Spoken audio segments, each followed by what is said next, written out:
programa Saúde Você já está de volta. O intervalo foi bem rapidinho, como eu disse que seria. E a gente já volta com um assunto importante, porque aqui é assim, viu? Os médicos alertam para a necessidade de se proteger do sol, principalmente nessa época do ano. O Instituto Nacional do Câncer estima que mais de 200 mil brasileiros deverão desenvolver câncer de pele em 2024. Para falar sobre prevenção ao câncer de pele, a repórter Thaís Aureliano conversou com a dermatologista Ismaele Veras. Bora acompanhar?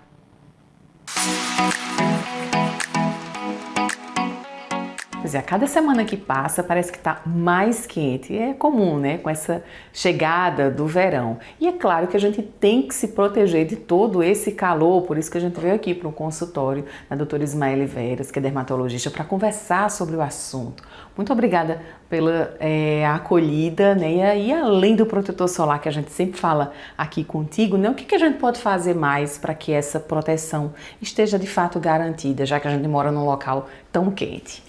Então, eu agradeço o convite e é super importante falar, né, já que o verão vem com tudo e a gente costuma sempre abusar dessa radiação ultravioleta, então existem alguns cuidados além do protetor solar, né? A gente tem que evitar aquele horário de pico que é entre 10 e 16 horas, procurar usar roupas com proteção solar, que ele vai ter escrito FPU e o ideal é que seja acima de 50. Também tem que usar bonés, chapéus, sempre procurar chapéus de abas largas, né? Porque tem que ter cuidado com a orelha, a gente deixa a orelha muito exposta e é um sítio bem importante para ter o câncer de pele. E além disso, a gente pode também se aproveitar da alimentação, usar substâncias que tem carotenoides, que eles já fazem uma proteção natural à radiação ultravioleta e também aos danos da radiação ultravioleta na nossa pele. Pois é, e aí o foco total é em cima do câncer de pele, né? Que tanto acomete homens quanto mulheres. Realmente é o tipo de câncer mais comum que a gente tem aqui no Brasil? Isso, o câncer com maior incidência é o câncer de pele, né? Felizmente é o câncer de pele não melanoma, então a gente tem o CBC, né, que é o carcinoma basocelular e o carcinoma espinocelular. Já o melanoma, que é o câncer mais grave, felizmente ele já é também mais raro. Mas aí tem que lembrar que o grande fator de risco para o câncer de pele é a exposição solar. Tanto a exposição solar ali do verão, daquela pessoa que só expõe no verão, mas que todo o verão fica ali queimada, né? Mas assim, uma vez por ano, quanto também aquela exposição diária, ao longo dos dias, ao longo da semana e ao longo dos anos. E aí, quando se expôs e queimou, o que fazer para amenizar então essa queimadura? A primeira coisa é evitar uma nova exposição solar. Né? Após isso, hidratar bem a água, né? Sempre procurar banhos frios e usar hidratantes com ação calmante, para que a gente tenha uma reparação dessa pele. Se for algo muito mais intenso, que cause, por exemplo, uma queimadura que causa uma desidratação, aí realmente se o paciente começar a apresentar sintomas como náuseas, vômitos, dor de cabeça, tontura, então a gente já tem um grau mais avançado, né? A gente já quer na insolação e a gente tem que procurar realmente um serviço de saúde para fazer pelo menos uma hidratação venosa. E claro que aquelas pessoas que são mais branquinhas ou que já têm casos de câncer na família, e essa sim tem um risco maior, né? Bem aumentado de desenvolver então essa doença. Isso. O câncer de pele, quando ele é melanoma, ele tem uma história genética, né, familiar bem importante. Então, uma pessoa que teve um familiar de primeiro grau, né? Então, irmão, mãe, com câncer de pele, ele tem 50% chance a mais de ter um novo câncer de pele. Mas isso não invalida as pessoas de pele negra também de se cuidarem. Exatamente. Então tem que lembrar que, apesar das pessoas de pele negra eles terem uma proteção maior, porque eles têm uma maior quantidade de melanina, quando o câncer de pele ele incide numa pessoa, numa população negra, ele tende a ter uma gravidade maior. E aí, se não for dado um diagnóstico precoce, provavelmente, possivelmente pode evoluir com metástase e a gente ter, inclusive, a morte. Mas aí, tem cura o câncer de pele? O câncer de pele, se ele, principalmente o espinocelular e o basocelular, né, eles têm cura, 100% de cura, é só apenas a exérese, ou seja, a retirada da lesão. Diagnosticou o câncer de pele quando ele é um carcinoma basocelular, um espinocelular, retirou, está curado. Já o melanoma, a gente tem que estadiar esse câncer. Então, é aquele câncer que ele tem um risco de dar metástase. Então, enviar metástase cerebral, na coluna, né? Metástase óssea, hepática, e a depender do grau de invasão é que a gente vai ver se ele ainda é curável ou não. Então, o mais importante é ter um diagnóstico precoce e um tratamento precoce. Então, é melhor se prevenir, né? Crianças e idosos principalmente, até nos dias nublados, a gente tem que se proteger, né? Usar o protetor solar. Tem algumas regiões que a gente tem que caprichar mais nessa aplicação do produto? Assim, existe na verdade uma regrinha, né? Uma regrinha das colheres de chá. Então, assim, no rosto, a gente passa uma colher de chá para o rosto. No tronco e nos membros, como é uma área maior, a gente passa 2 colheres de chá. Tem alguns locais que a gente tem que ter atenção, porque são locais que normalmente a gente não usa. Então, vamos lá, orelha, né, nuca, pés, são locais que normalmente a gente não usa, a gente não se lembra de usar. E aí são áreas que normalmente têm uma incidência de câncer exatamente por essa falta de uso do protetor solar. E lembrar que criança, a partir dos 6 meses, ela já pode usar o protetor solar.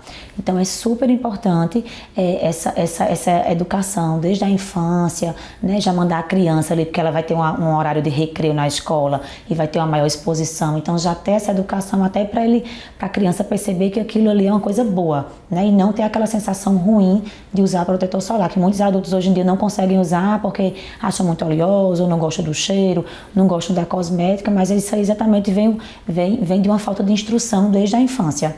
E qualquer protetor solar ele vai proteger?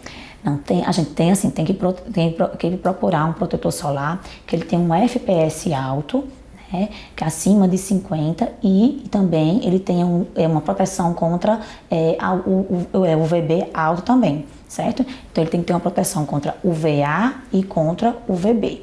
O FPS, que é aquele número, né, que tem, o ideal é que ele seja acima de 50, é exatamente quem vai proteger contra a radiação UVB. E a radiação UVA vai ter lá no rótulo chamado PPD. Geralmente ele tem que ter 1/3 do FPS. Então, por exemplo, se um FPS ele é de 60, para que ele tenha um PPD bom, esse PPD tem que ser pelo menos 20. Então tem que prestar atenção nessa numeração.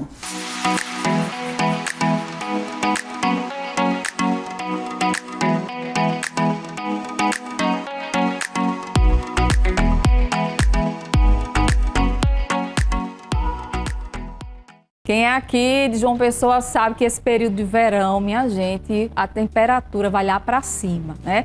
Então, se proteger do sol é crucial. Protetor solar, boné, chapéu, enfim, tem que se proteger, tá? Para evitar aí o câncer de pele. E esse mês a gente fala sobre esse assunto, é muito importante. Use protetor solar.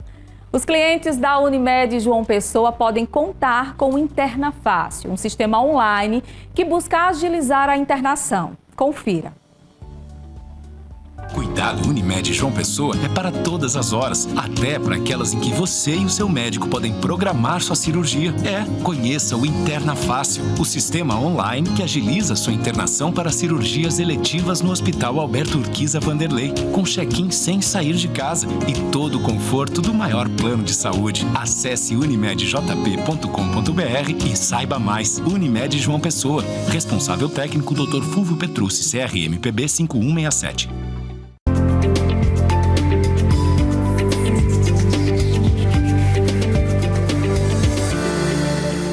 Manteiga ou margarina. Qual a diferença desses dois alimentos que comumente encontramos no nosso dia a dia? E nutricionalmente falando, qual seria o mais recomendado para que nós fizéssemos o consumo? Vamos falar um pouquinho sobre isso? Bem, a primeira diferença que nós encontramos entre manteiga e margarina é que são alimentos de origem animal e origem vegetal. A manteiga é um alimento de origem animal, inclusive com poucos compostos na sua formulação.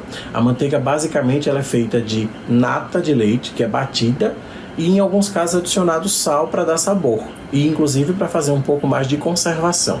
Já a margarina é um produto industrializado, ela surgiu 150 anos atrás aproximadamente, como uma forma de baratear, já que a manteiga sempre foi muito mais cara.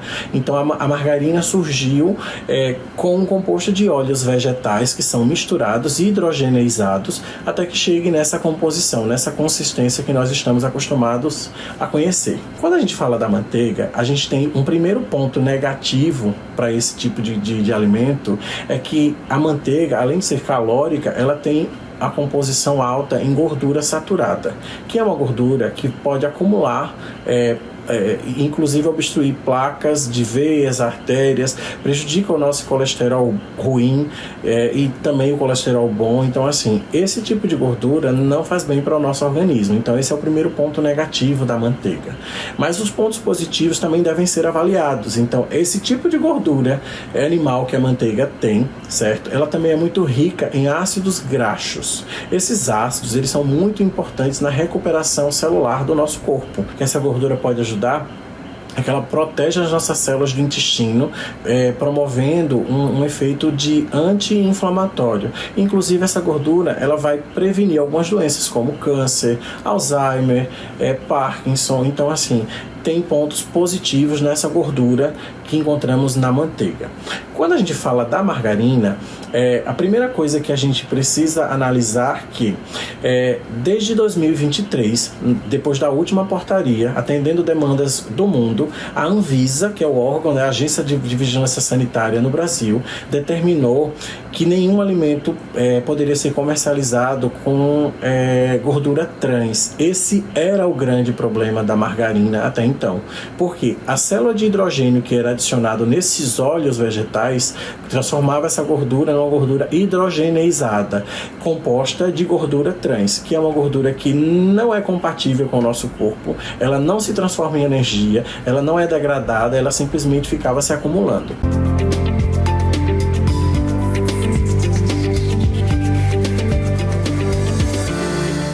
É isso aí, viu? Olha só, quando a gente vê um prato de uma criança bem colorido e rico em nutrientes, a gente se pergunta por que com o meu filho é diferente? Mas, segundo especialistas, o hábito de alimentar uma criança é muito influenciado pelo que os pais comem. Confira. Guilherme é bom de boca. Aos 5 anos, come de tudo em casa e na escola também. Eu gosto de sopa, biscoito, maçã, uva.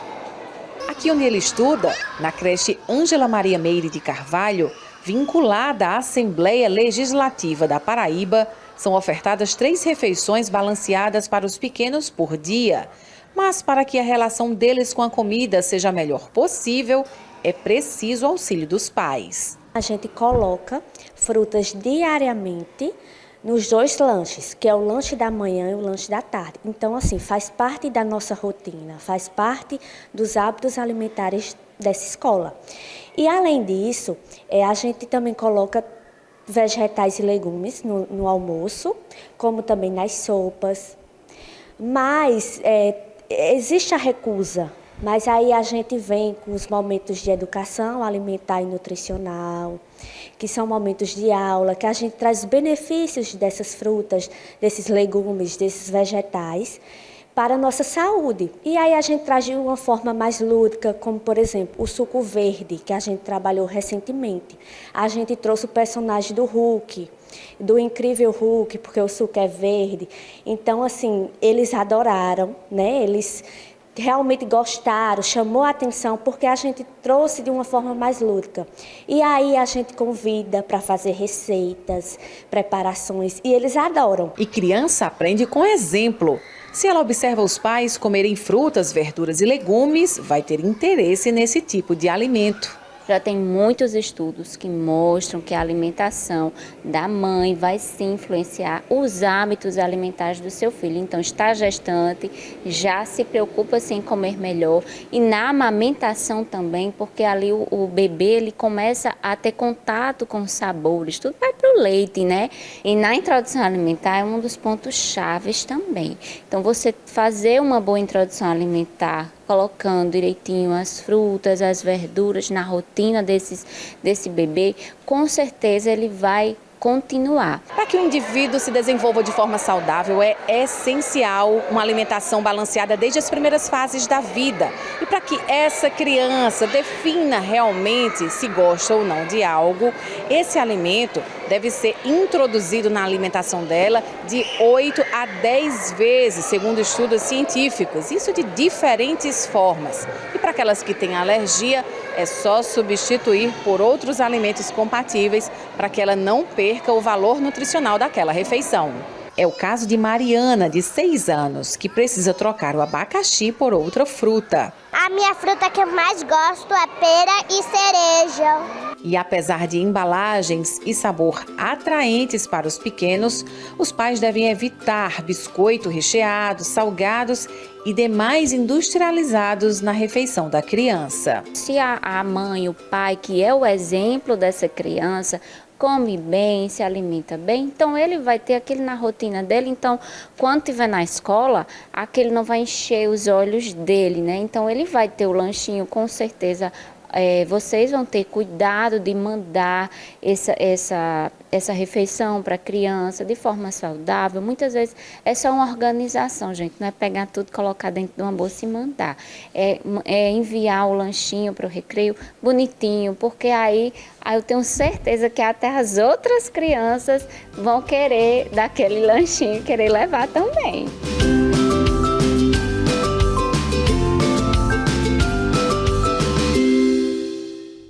Acho que deu para entender, né? A dica é justamente essa. Quanto mais colorido o prato, mais nutrientes tem, né? E faz bem. E o hábito da gente se alimentar bem é exemplo para o nosso filho. Se você come bem, provavelmente seu filho também vai comer. Então faça esse esforço, né? Se isso ainda não acontece aí na sua casa, vale muito a pena. Com essa informação importante, nosso programa fica por aqui, tá? Mas te lembrando que na próxima semana, a partir das 10h30 da manhã, a gente tem um encontro marcado aqui na tela da TV Arapuã. E claro, eu espero você. Até lá!